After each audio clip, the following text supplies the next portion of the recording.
Sir Srinivas Prasad ಹೇಳಿ ಶ್ರೀನಿವಾಸ್ ಪ್ರಸಾದ್ ಅವ್ರ ಮನೆಗೆ ನೀವು ಸೋಲಿನ ಭಯದಿಂದ ಹೋದ್ರಿ ಅಂತ ಬಿಟ್ಟು ಪ್ರಹ್ಲಾದ್ ಜೋಶಿ ಅವರು ಹೇಳಿದ್ರು. ನೀವು ಶ್ರೀನಿವಾಸ್ ಪ್ರಸಾದ್ ಅವ್ರ ಮನೆಗೆ ಸೋಲಿನ ಭಯ ಇದ್ದ ಕಾರಣಕ್ಕೆ ಆ ಭಾಗದಲ್ಲಿ ಹೋದ್ರಿ, ಅವ್ರ ಮನೆ ಬಾಗಿಲಿಗೆ ಹೋಗ್ಬೇಕಾಯ್ತು ಅಂತ. ನಾನು ಶ್ರೀನಿವಾಸ್ ಪ್ರಸಾದ್ ಸಮಕಾಲೀನರು ರಾಜಕೀಯದಲ್ಲಿ. ಅವರು 74ರಲ್ಲೇ ಅಸೆಂಬ್ಲಿ ನಿಂತಿದ್ದರು, ನಾನು 78ರಲ್ಲೇ ಕಲಾಲೋಕ ಒಟ್ಟಿಗೆ ರಾಜಕೀಯ ಮಾಡಿದ್ದೀವಿ. ಜನತಾ ಪಾರ್ಟಿನವ್ರು ಮಾಡಿದ್ರು, ಕಾಂಗ್ರೆಸ್ನವ್ರು ಮಾಡಿದ್ರು, ದೀರ್ಘಕಾಲದ ಸ್ನೇಹಿತ. ಅವರು ರಾಜಕೀಯದಿಂದ ನಿವೃತ್ತಿಯಾಗಿದ್ದೀವಿ ಅಂತ ಹೇಳಿದ್ದಾರೆ. ನಾನು ಯಾವ ಪಕ್ಷಕ್ಕೂ ಬೆಂಬಲ ಕೊಡಲ್ಲ ಅಂತ ಹೇಳಿದ್ದಾರೆ.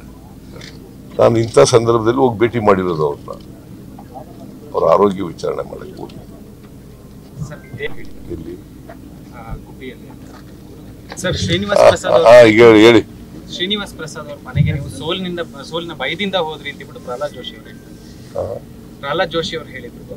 ನೀವು ಶ್ರೀನಿವಾಸ್ ಪ್ರಸಾದ್ ಅವ್ರ ಮನೆಗೆ ಸೋಲಿನ ಭಯ ಇದ್ದ ಕಾರಣಕ್ಕೆ ಆ ಭಾಗದಲ್ಲಿ ಹೋದ್ರಿ, ಅವ್ರ ಮನೆ ಬಾಗಿಲಿಗೆ ಹೋಗ್ಬೇಕಾಯ್ತು ಅಂತ. ನಾನು ಶ್ರೀನಿವಾಸ್ ಪ್ರಸಾದ್ ಸಮಕಾಲೀನರು ರಾಜಕೀಯದಲ್ಲಿ. ಅವರು 74ರಲ್ಲೇ ಅಸೆಂಬ್ಲಿ ನಿಂತಿದ್ದರು, ನಾನು 78ರಲ್ಲೇ ಕಲಾಲೋಕ ಒಟ್ಟಿಗೆ ರಾಜಕೀಯ ಮಾಡಿದ್ದೀವಿ. ಜನತಾ ಪಾರ್ಟಿನವ್ರು ಮಾಡಿದ್ರು, ಕಾಂಗ್ರೆಸ್ನವ್ರು ಮಾಡಿದ್ರು, ದೀರ್ಘಕಾಲದ ಸ್ನೇಹಿತ. ಅವರು ರಾಜಕೀಯದಿಂದ ನಿವೃತ್ತಿಯಾಗಿದ್ದೀವಿ ಅಂತ ಹೇಳಿದ್ದಾರೆ. ನಾನು ಯಾವ ಪಕ್ಷಕ್ಕೂ ಬೆಂಬಲ ಕೊಡಲ್ಲ ಅಂತ ಹೇಳಿದ್ದಾರೆ. ನಾನು ಇಂಥ ಸಂದರ್ಭದಲ್ಲಿ ಹೋಗಿ ಭೇಟಿ ಮಾಡಿರೋದು ಅವ್ರನ್ನ, ಅವ್ರ ಆರೋಗ್ಯ ವಿಚಾರಣೆ ಮಾಡಕ್ಕೆ ಹೋಗಿ. ಇಲ್ಲಿ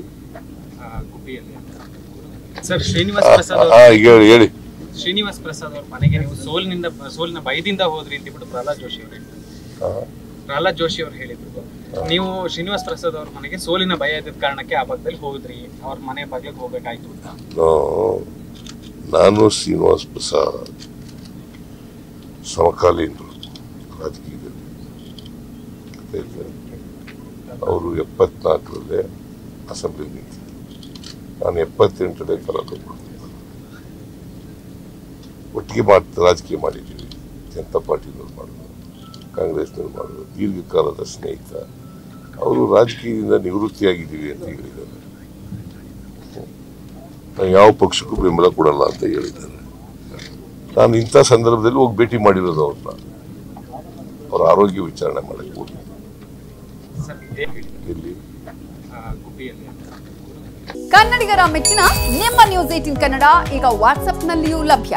ಕರ್ನಾಟಕ ಮತ್ತು ದೇಶ ವಿದೇಶದ 360 ಡಿಗ್ರಿ ಸುದ್ದಿ ವಿವರವನ್ನ ನೀವು ನಿಮ್ಮ ಕೈ ಬೆರಳುಗಳಲ್ಲಿಯೇ ಪಡೆಯೋದಿಕ್ಕೆ ಈ QR ಕೋಡ್ ಅನ್ನು ಸ್ಕ್ಯಾನ್ ಮಾಡಿ. ನಮ್ಮ ಚಾನೆಲ್ ಅನ್ನು ಫಾಲೋ ಮಾಡಿ, ನೋಟಿಫಿಕೇಶನ್ ಆನ್ ಮಾಡಿ.